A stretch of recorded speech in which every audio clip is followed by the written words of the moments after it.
Mark here, back at Shapiro TV, and I am going to tell you how I made $108,000 on my first deal in the summer of 1983. Think about what that is today.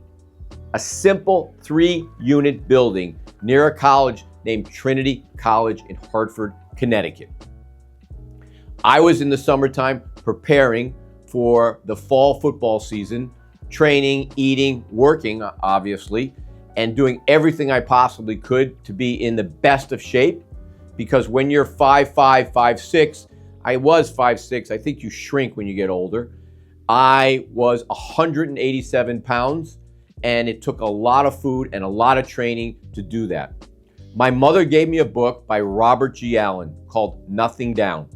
This book was written in 1980. Today, that book is everyone's copycat for all today's concepts. It talked about flipping, and it talked about fix and flip. And it talked about subject to, was always creative financing. So, here's what goes on. My mother started out as a residential broker, became a commercial broker, and during the year that I took off between my freshman and sophomore year and spent down here in Miami with my mother's side of the family working in the real estate space, I learned all about real estate. I learned how to bartend, and I got a bartending job at a place called Bogey's Barn on 152nd and Coral Reef Drive. I also opened up a stand at the Hialeah Flea Market, and I put together a bunch of money. Drove home in a brand new Rehab 280Z. That was a 1976, totally cool, from the Z shop on US 1 here in Miami. And came home, saw all my friends, started the training. Of course, you never stop training, even in the off season. You're training during the season. And my mother gave me this book, and I told her, I said, look, Mom, I love the real estate business. I know you do. I know our grandfathers, both of my grandfathers were in it. I want to buy a piece of real estate. She's like, just read this book. I read the book in one day. Easy book to read. You guys can get it. It's probably $11. And if you can't get it, you can DM me the word real estate, and I will give it to you for free on a PDF. So she finally said to me, well, how much money do you have? I told her I had $40,000.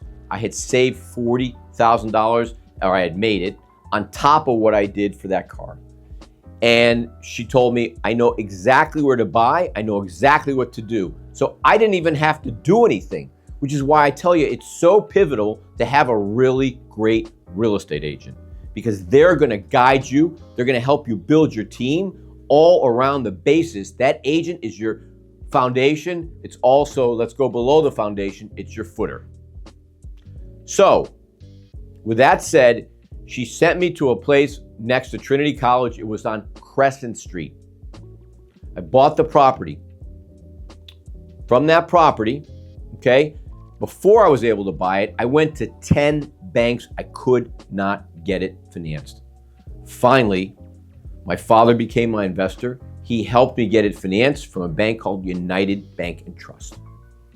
The bank gave me 100% financing on the acquisition and 100% financing on the rehab. All I had to do was put my money in the bank. My rough investment was a little less than $40K. So I'm going to take you through the numbers on this property. All right. I bought the property for $24K.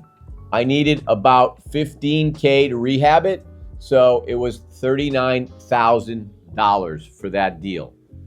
But what was the real rub, what was the real lift here, was we were going to make it student housing because it backed up to the field house and the football field where Trinity College is.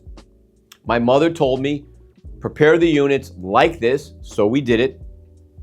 My mother also said, here is what your lease is going to look like, and you need to put a posting in the student union on the bulletin board, apartments for rent.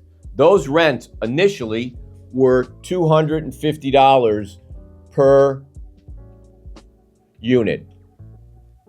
We actually got $1,000 per unit, which is pretty crazy, right? When it was all said and done, we rehabbed it. The parents guaranteed the lease. So when you're going to a college area, it's a great way to do this. I don't even talk to my students. I probably should suggest this to them on our live calls, is you should go to a university, get the parents to guarantee the lease. You're gonna get a higher lease, and the parents are gonna make sure that there's no damage to your place.